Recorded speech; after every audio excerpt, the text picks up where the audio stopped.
Hello fans of the channel. Alright, it's good to see a lot of Ghoti fans in the comment sections of our videos, and a few of you have been asking for the more pure version of the Ghoti deck profile that I've been playing.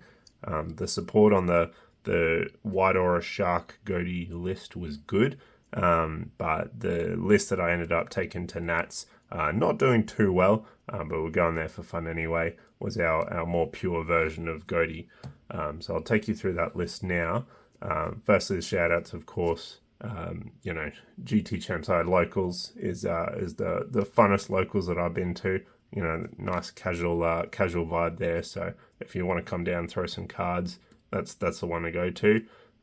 But yeah, anyway, let's go through the cards. So firstly, with the Ghoti cards, we've got our main package of Ghoti names. So 2 Paces, 2 Shift, 2 Keef, 1 Zep, and then we've got 3 Snopios and 3 Moonlight.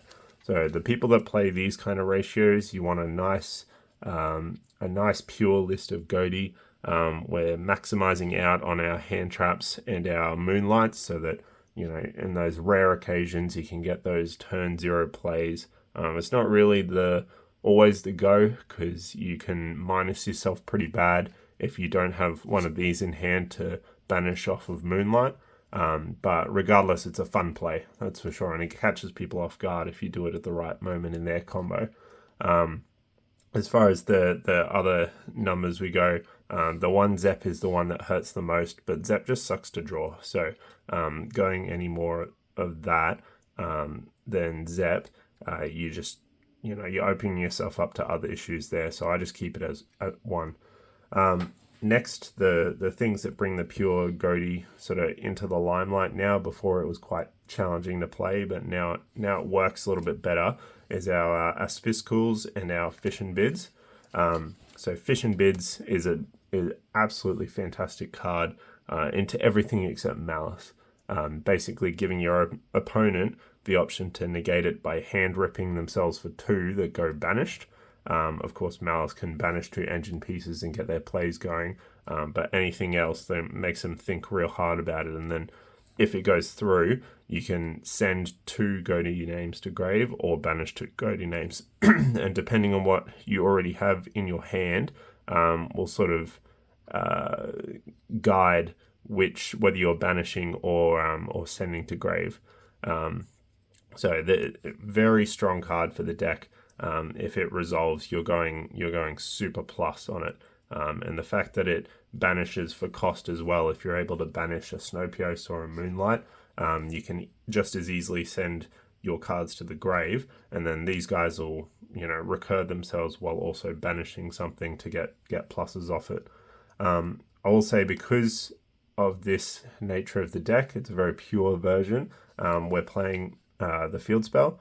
A bit sacrilegious for some of the Ghoti duelists out there, but in this version it works because we have an extremely high fish count, and we also have a high amount of cards that want to be banished. Think Aspiskal.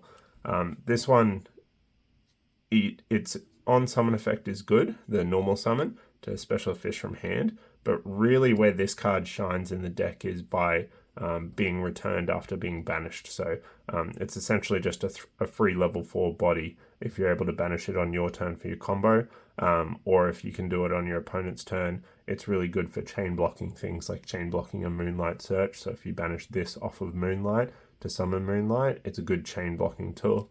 But this is the sort of core of the deck, and then the last couple of fish names are our Lifeless Leafish and our Fishball Harpooner. So those ones are good there for, let me move them down so you can see it all at once. These ones are good as just sort of fish engine pieces. So obviously Leafish can send a myriad of fish to the graveyard, which can benefit you. Harpoon is always pulling its weight. When used as synchro material, and negate the effects of a face-up monster your opponent controls. It's the main deck brother of Toxic Boxfish, which we've also been enjoying recently. And then the last 2 cards that are mainly, you call them Ghoti engine cards, is Crossout Designator and Goldsark. For Crossout Designator, we don't do anything fancy with hand traps of playing one-ofs or anything like that to prepare for it. It's only at 1. The reason we have it in our deck is because if you get to the end of your turn and you're looking at this in hand, it can banish a Pacey's Shift or Keeve to come back during your opponent's standby phase. In worst case scenario, if you just need something moving, you can banish Snowpierce or Moonlight, which can then banish something else on your field, just if you need to get the engine rolling. But that's a very backup plan. And then obviously Gold Sark is fantastic for the deck. All right, I'm going to go into non-engine. You'll have to excuse my my variety of sleeves that I have for this deck. I've returned cards that I borrowed for Nats back to the generous souls, mainly our Judge Otis, who lent them to me. So yeah, just excuse them there. So I suppose also the reason that most of these are unsleeved now is that I've declawed my deck for locals, because as I said, it's a nice fun locals. So you know, we've got a bit more of a slot version of the deck ready for playing. But as far as our non-engine goes, we got a Call By and a Talents, just to for consistency in case our combo gets interrupted, or if our opponent tries to interrupt our combo with hand traps. We run 3 Droll, because during Mitt's Rise Your Mouse format, Droll was a mainstay. I haven't looked too much into the Yummy format and K9 and all that stuff, so you know, don't take my advice on non-engine for that. We played 3-4 in main. We played a Shifter, because our deck can play very well under Shifter. We played 2 Bestials. Bestials they were good in this format, good. And I don't know any of the names of the cards, but banishing that big Mitts guy that wants to revive himself and then blow up your field, that's good Bestial target. And then also, once you've got your Bestial on the field, you know, any of your level 2 tuners in hand can take you straight into a level 8. So it's sort of helpful for the deck. I've got these cards, which are representing cards that I don't have right now. We did play 3 Impulse. Impulse felt so good, you know, so keeping it in this deck, definitely. And then we played 2 of the Perulia in main. We had 1 inside. This was mainly sort of what we could fit in the deck. But that was our non-engine suite. You might be wondering where Ash was.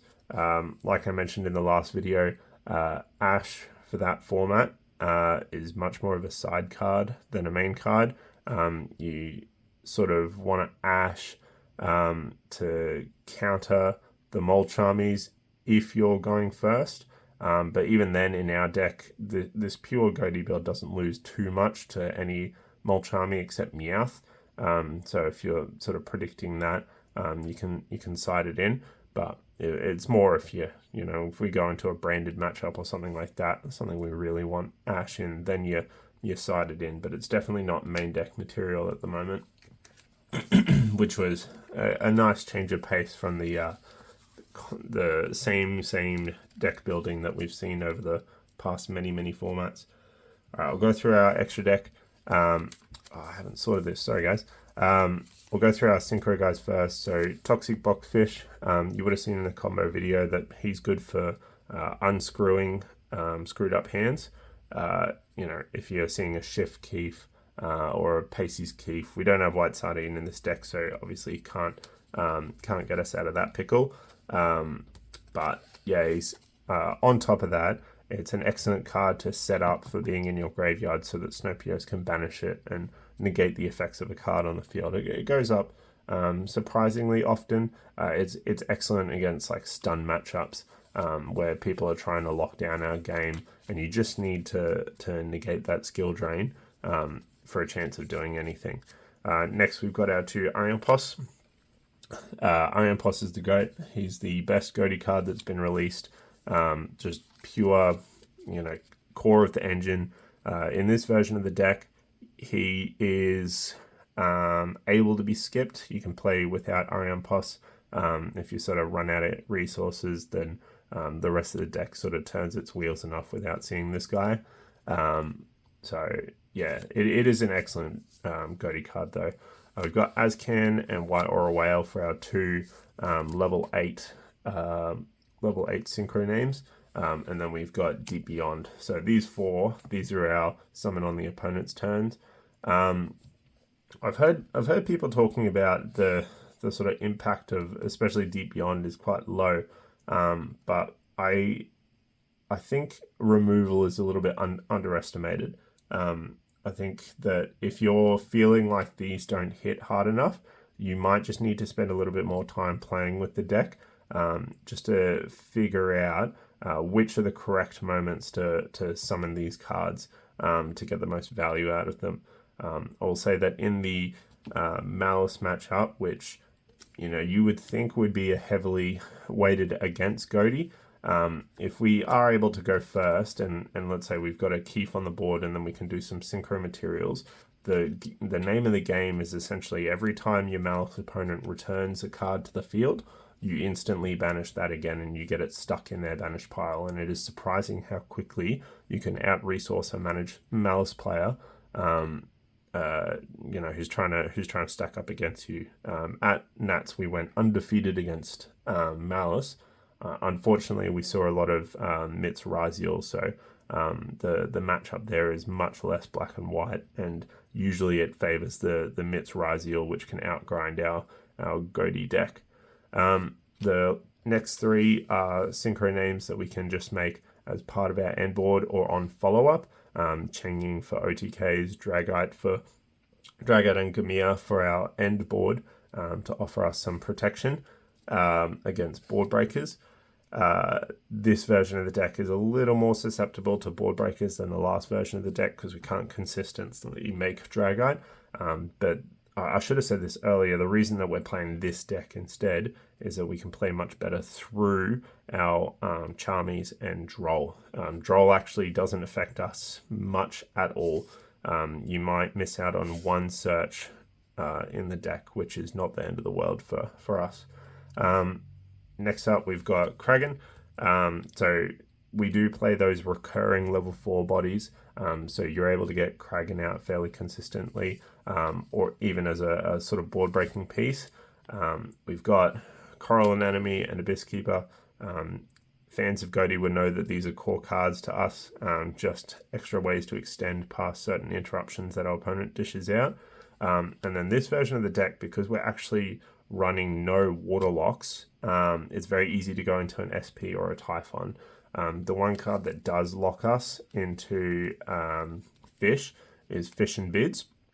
But if your opponent does negate that, it's good to keep in mind that you aren't fish locked. So if you're able to extend past that, then go for gold. But I'll highlight specifically Typhon. A lot of the times you will go through your entire Ghoti combo, and then you will have a variety of non-tuners on the field. Maybe you care about them, maybe you don't. Usually you can slap down Typhon on literally anything on your end board, and you won't lose anything at all. It'll just be that little bit extra floodgate against your opponent. Or if you're trying to go into breaking their board, usually we banish pieces throughout our attempts to board break. And Typhon is that final push to get a return, even going over a Moonlight, because he'll detach Moonlight to return, so whether he gets negated or not, we don't care. But it gets Moonlight in our grave, so we can still sort of get some rotation off of it, particularly if we've got a Snowpiercer in hand. All right, so that's the deck profile. As I said, not the best performance in Nats, but it did everything it needed to do. It went hard against Rogue. It obliterated Malice, and then we fought hard and made some Mitz Raziel players sweat. But hopefully I won't be playing this one at locals because it's a bit too spicy for the vibe that I'm trying to encourage. So I've just got a real rough version. If you guys want to see a fun version of the deck, let me know. But yeah, this was the most competitive I was able to get it into the last format. So yeah, hope you enjoyed. So I'll catch you guys next time. Thanks for keeping it positive in the comments, and I'll see you around.